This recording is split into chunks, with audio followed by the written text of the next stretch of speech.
Say that again. Gary is prepared. Kaylee is not prepared. What up? Hi. This is the Wordman, friend of a friend game show. I don't even know which friend we're playing for. I'm gonna get there. Okay. You know, we do this enough times. There's a process. All right, fine. Hello, party people. This is the Wordman, Gary Lime. And this is CAILIE Skeleton. Yes. And we are here playing the Wordman, friend of a friend game show. We are currently in the Clinton, Washington. I can't get that in the shot. It's the Clinton. You gotta kind of like. You gotta angle it, yeah. Oh, there we go, yeah. Oh, that's a much better setup. Okay. See, there's the this way. There we go. Clinton, Washington, G-train stop here in the great nation of Brooklyn. Yes, the county of kings. And the way the game show, I have a bag of stuff here for my very, very, very good friend, the one, the only, Al-Diggy. Al-Adorno. Al, also heard him calling us Adonis. Adonis, that's a pretty good one. Yeah, I've heard that one myself. I didn't come up with that one. That is a good one. Al is one of the. We talked about this before, but it said it wasn't true. But I think with him it is. He's one of those people that everyone thinks is cool, but like no one has anything bad to say. Like I've never met anyone. I've met a lot of people who know Al or have met Al, and every single person's response is either it's one of two things. It's either, oh, I know him. Yeah, he's cool as shit. I like him. Or it's someone who knows him well, and it's like, yo, that's my fucking man right there. That's the dude. He needs something done. I got him. We gotta kill the man. We're gonna go do it. Like Al is like Al's best peoples. Yeah. Al's best peoples. He's very good peoples. We met when we were in Philly. He worked at the comic book store I used to go to. Shout out to Fat Jacks. And now he lives in Maine. He moved up there with his lady friend last year before. All I know is Portland, Maine. No, are you near Portland, Maine? And wherever it is that Stephen King lives. I think, yeah. Where are you in Maine? You have to let us know. North. Yeah, reply in the comments below. Let us know where in Maine you are, because we don't know. I'm also making him jealous because I have a really nice Phillies fanatic hat. He's a big Phillies fan because he's from Philly. Can I ask a question Please. About this mascot? Yes. What is it supposed to be? It is supposed to be a fanatic. It is considered, its home is the Galapagos Islands, and then it moved to Philadelphia. Cool. Yeah. It's about what you expect. I hope that's what you expected to get, because that's all there is. All right. I'm sorry. I'm very, very sorry. Anywho. So the way the Wordman Friend of a Friend game show works is I have a bag of stuff here for my friend Adonis, and Al will get the stuff but Al's not here, but Al will get the stuff if and only if my friend CAILIE Skeleton here can answer one question. CAILIE gets the question right, Al, you get the stuff. CAILIE gets the question wrong, I get the stuff, and I have to shave my head. She has to shave her head. Which she's done multiple times, so it's not really much of like Which I may do again in the near future. Like tonight, like who knows? Should I offer you all of my banjos? Yeah. The last time we did this, I said she had to give me all of her banjos if she got the question wrong. Only later did I learn she didn't own any banjos. Yeah. He can have all of my Yeah, banjos. I can have all of them, apparently. CAILIE is an excellent, excellent musician, known as the Maven of the Mandolin. You also play bass guitar. No. You play concertina, guitar, piano. There you go, and as well as the mandolins. mandolin. So yeah, very, very talented. But before we can ask you the question, we got to see what it is we're playing for. So I got to show you what's in the bag. So you're gonna hold the camera in a let it jump side too. Easy. All right, there we go. That's a fly hat. I really like this hat. Very, very cool. This video is all about Gary looking at his hat. You're damn right it is. Let me look at it. It's so cool. Anyway. Oh, sorry. You just cut me short. You're like, no, Wordman, we're not doing this. Let's wrap it up, B. It is 12:15. It is in the late. morning. It is late here in Brooklyn. We don't, we go into bed early for. We live in New York, I have a bunch of stuff here for you, Al. We're going to try to move along here. We'll go from small to big. We'll go big to small. We'll go big to small. So we got you the graphic novel Gotham City Year One.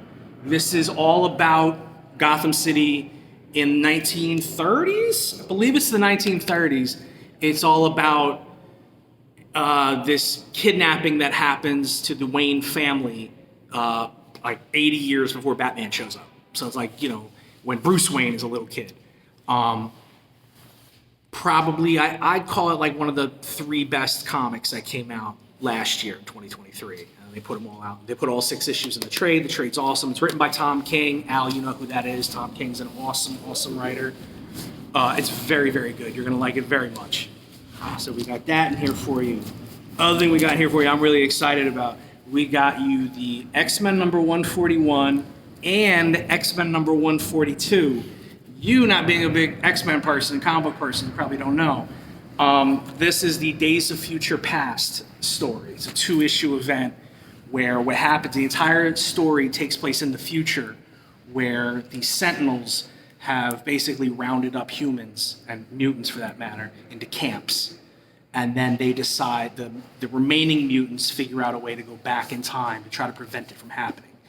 It's considered by many people to be one of the greatest comic book stories of all time, certainly one of the greatest X-Men stories of all time. And what Marvel's been doing recently is they've been putting out what they call facsimile editions. It basically just means reprinting the old issues, including all the ads, including the letters page and all that stuff. Nice. Because like buying the individual issues is too cost prohibitive. Yeah. So like I got both of these issues for $5 each, as opposed to paying somewhere in the $400, $500 range. Nice. Yeah. So it's a way to get a cheap copy as opposed to getting like a collector's item in case you just want to read the issues. Yeah. So I got you part 1 of the story, which has one of the most famous comic book covers of all time, and then of course part 2 of it. So that in here, all this stuff Al already knows, but there's that. This is actually something really, really cool that you're gonna like. So I got you both issues of what's called I'm a Cop. It looks like Dick Tracy. It does look like Dick Tracy. I'm explaining why in a minute. And it also comes with Riot Comics, which is 1 issue. This is a 3-issue, basically 3 comics.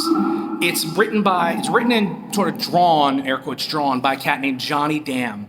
He's an indie artist, dope as fuck. The whole thing, you're gonna really like this. So the I'm a Cop series, which there's 2 issues of, is all about, sorry, a random note. Oh, okay. It's a new noise that Subway doesn't normally make.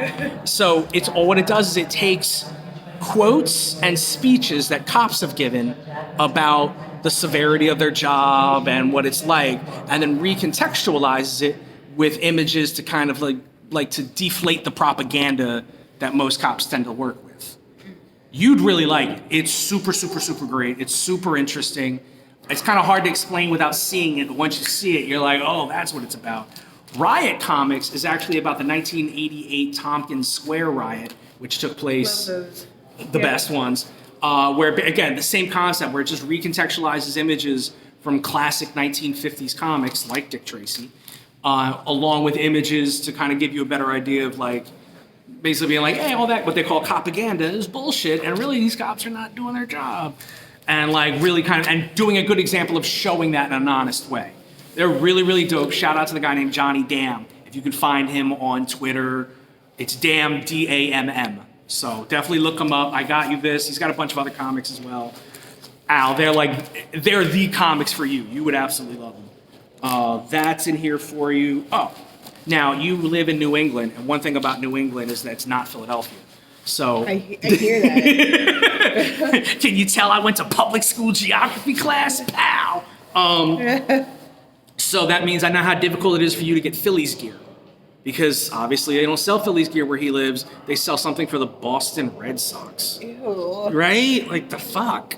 So what I got you, baby paw, is I got you an awesome Phillies hoodie. Very good. Look at it. Bright. And you know the color red this is. This is dope red. And it's like soft and fluffy on the inside. Oh yeah, it's made by, I got it at Shibe Vintage, which you know where Shibe Vintage is, on 13th and Walnut. Shout out the 5 of us watching this video who know where that is. And it's made by the 47 group, something I forget what they're called.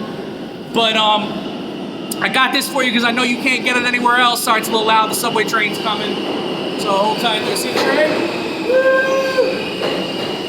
G-Train, baby pa. So, I know how impossible it is for you to find hoodies, Phillies gear. So I got you one. I know what you're thinking because the 47 hoodies tend to be expensive. Don't worry, I got it on clearance. So I am well within my hoodie budget, so don't worry. I also really like that sentence, well within my hoodie budget. So you got that coming to you. It might be the wrong size. I apologize in advance, but you're getting it for free, so what do you care? We got that in here for you. We got you two DVDs, awesome movies each. We'll start with this one. It's Red Belt. Awesome movie. Check that joint out. Stars Chiwetel Ejiofor. That's Chiwetel Ejiofor. I pronounced it correctly. So anyway, the whole movie's basically about he plays this MMA fighter with like a very high morale, and it's got a high ethics code, basically, is a better way to put it. And it's David Mamet, who's a very famous playwright and director and writer. It's a movie about a real man, and I know Al well enough to know that Al knows what a real man is, and he knows what I mean when I say it's a movie about a real man. You know what that term means if it's coming from me. That's what the movie's about. You're gonna love it. Great ending, whole thing. It's an Al movie if there ever was. Second movie on it is Kung Fu Hustle, because it's the best Kung Fu comedy movie ever made. And if you and the lady friend are like, yo, we need something, like say like your neighbor leaves their kids at your place because they're like, hey, can you babysit for 2 hours? And you're like, all right, I guess. What am I gonna show these kids for 2 hours? You're gonna show them Kung Fu Hustle. Stupid fun. It's as if Disney made a really great Kung Fu film. That's probably the best way to describe it. Stephen Chow's brilliant. I'm sure you already know the movie. It's absolutely great. I got them both for you on DVD. We got that in here for you. We've got two more things after that. Hold on. We got you the album CD, What Color Is Love by Terry Callier, with an awesome cover, by the way. Great cover. Terry Callier is one of them. I tried to pick a CD from somebody that I tried to pick an album by an artist that you don't know of, but if you did, you would love. And that's Terry Callier. That's not him on the cover. No way. No way, yeah, no. This Sade lookalike is somebody else. But she does kind of look like Sade a little bit, right? Yeah. Yeah, a little bit. Terry, the only way to describe Terry Callier's music is like an avant-garde Bill Withers. Perfectly cute music right there. That was awesome. The music is a paid actor. It worked that well. It worked very well. He's basically an avant-garde Bill Withers, which I know doesn't make a lot of sense, but once you hear him, you'll be like, that's the only way to describe him. It's amazing. The song to check for, one of my personal all-time, if I had to pick a top 10 of songs, the first song on the album, Dancing Girl, would be on that list. It's an amazing song, absolutely brilliant. It's like free jazz meets folk music. Again, it's an avant-garde Bill Withers, the only way I know how to describe it. We got that in here for you. We got one more thing in here for you. I wanted to get you like something to put in your wallet.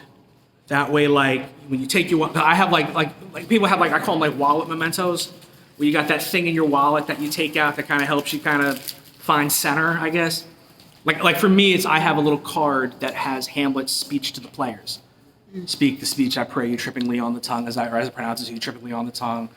I'm not going to go into the whole thing. It's a little long to be doing Shakespeare monologues. But I have like a little card that has the whole thing. Mine is a St. Christopher pendant that my dad gave me the Christmas before I moved to Denmark. And St. Christopher is the patron saint of travel. Yeah, I know that. Yeah. Oh, that's awesome. So you know exactly what I'm talking about then. Say word. And so I needed something for Al that's like Al, that would be, what would be the kind of thing for Al? Not necessarily, not the kind of thing Gary would like that he is sending to Al. What is the thing that Al would like in his wallet to be that thing? And what I picked was this really awesome picture of Conan the Barbarian by Dave Aja, which is awesome. I even made sure to cut it the same size, like the size of the average card, the average like wallet card. And on the back it has a quote, if you want to read the quote there for us, Kales. There is always a way if desire be coupled with courage. Pretty badass. That came from a Conan story written by Robert E. Howard, whose birthday was fairly recently. Happy birthday. Happy birthday, Robert E. Howard. And that, so like I said, that's the kind of thing I thought that like would be the perfect in Al's wallet when Al's about to grip up one of these New Englanders because they deserve to get gripped up, and then doesn't. He's like, oh, I got to read the back of the card. Okay, cool. So that's what I got here for you. I got all this for you. All of this, Mr. Al, is for you and you alone, if and only if Our dear friend, Hi. CAILIE Jerome Skelton, can answer this one question. One question. Now, Do I know what the question is? I do not. no, she does not, because Gary neglected to mention the question to her in advance like a smart person. The question, because you are one of my favorite people from Philadelphia, Heyo. and because you got this awesome Phillies hoodie, and because I'm wearing my Superfly Philly Fanatic green hat. It's Christmas colors. It is Christmas color. Yeah. And the bottom of it's like that dope red, too. So because Tidings of comfort and joy, y'all. So because of that, the question is going to be Phillies related. So it's worth noting here to our friend CAILIE. CAILIE, how familiar are you with the sport of baseball? I know my A's, which Okay. are actually technically Not may going to be your A's for much longer. be Yeah. my A's Tough break. anymore. tough break, man. And, Tough break. They're the going Giants. elsewhere. The Giants. Okay, that's true. Also Which- the Bay. And From Oakland, by the way. That's why. Yeah. the Mets. Who are from Queens. Okay. My Metsies. Yeah, well, you know. So those are the three she knows. So how much do you know about, say, the Philadelphia Phillies? Nothing. Nothing at all. So that's I know that the A's used to be in Philly. See, how about And that? I know that the Dodgers used to be in Brooklyn. In I Brooklyn, think. yes. And so when I used to talk shit on the Dodgers being from Oakland to like LA folks, like Yeah. it was just like this NorCal SoCal thing. Yeah. But I can still talk shit on the Dodgers because they. Yeah. Look at that. See, you knew more than you thought. Yeah. I also know how to like how the rules of the game. Like Yeah, how to you know the general play, gameplay yeah. stuff like that. Well, that's good. That's good to know. But nothing about the Phillies. Nothing about the Phillies. So she knows nothing about the Phillies, which is weird because this question is actually about the Phillies. No way. So yeah, right. So if she doesn't get this question right, you get none of this stuff, Al. Ain't getting shit. You ain't getting shit, and she's gonna have to shave her head Again. which she does regularly, so it's not really much of a threat. But you know, But I am trying to grow it out this time, which is something that she says often, so Yeah. don't pay that any mind. I'm not gonna have to cut you off the leg there. No, she says it all the time. So here's my question for you, there, Miss CAILIE. Yeah. So on the Phillies Wall of Fame, Yeah. which is a space reserved for the greatest players and employees of the Philadelphia Phillies, there are 47 people mentioned. It's a lot of people. That's a lot of people. The Phillies are one of the oldest teams in the history of baseball. Nice. They've been around since That's a long 1910, time ago. 19 something like that. Something like that. Yeah. So the question then is, CAILIE, of the 47 Phillies that are on the Phillies Wall of Fame, can you name 5 of them? Yes. Bust it out, young lady. Do it. Okay. Richie Ashburn, That is 1. Mike Schmidt, That is 2. Dick Allen, That is 3. Darren Dalton, That is 4. and Roy Halladay. Oh! She knew. Doesn't know. Jamaican air horn. Doesn't know anything about the Phillies, yet somehow knew the names of 5 people on the Phillies Wall of Go Fame. figure. Definitely was not written down on a piece of paper. At Nope, all. not at all. Not here, baby. Nah. She knew that shit. Yeah. That's right. Holler at a player when you see me on the street. By the way, I have to tell you, every time I show these videos to people, that part, like that's the part everyone mentions. They go, "How did they get the fucking memo pad?" Like every single. I've had 3 different people do these videos. I've been doing these videos. So like, as soon as I saw the memo pad, it made my day. So I hope you enjoy the memo pad as well, Yeah. Al. But Al, congratulations! All this stuff is yours. I get to keep my hair. She gets to keep her hair, which she's going to cut anyway, because she's gonna lie to me, tell me she's not, One of these days I'm going to say that I'm growing it out. I'm actually going to grow it out. and I'm not gonna believe it until it happens. It's just not gonna be. I'm not gonna buy You it. see it, baby. You heard it here first. Yeah, no, it's not the first time I've heard it here, so yeah, don't worry. You've heard it here first, yeah. Al, baby, we love you. I hope you enjoy Maine. I hope you're having a good time up there. I hope it's not too cold. It is. Oh. You know? I'm just fucking with you. Fucking with you. That's all I'm doing. All right, it's another train coming, so I'm gonna cut this off here. Al, enjoy it. Thank you for playing the Wordman Friend of a Friend game show. Peace.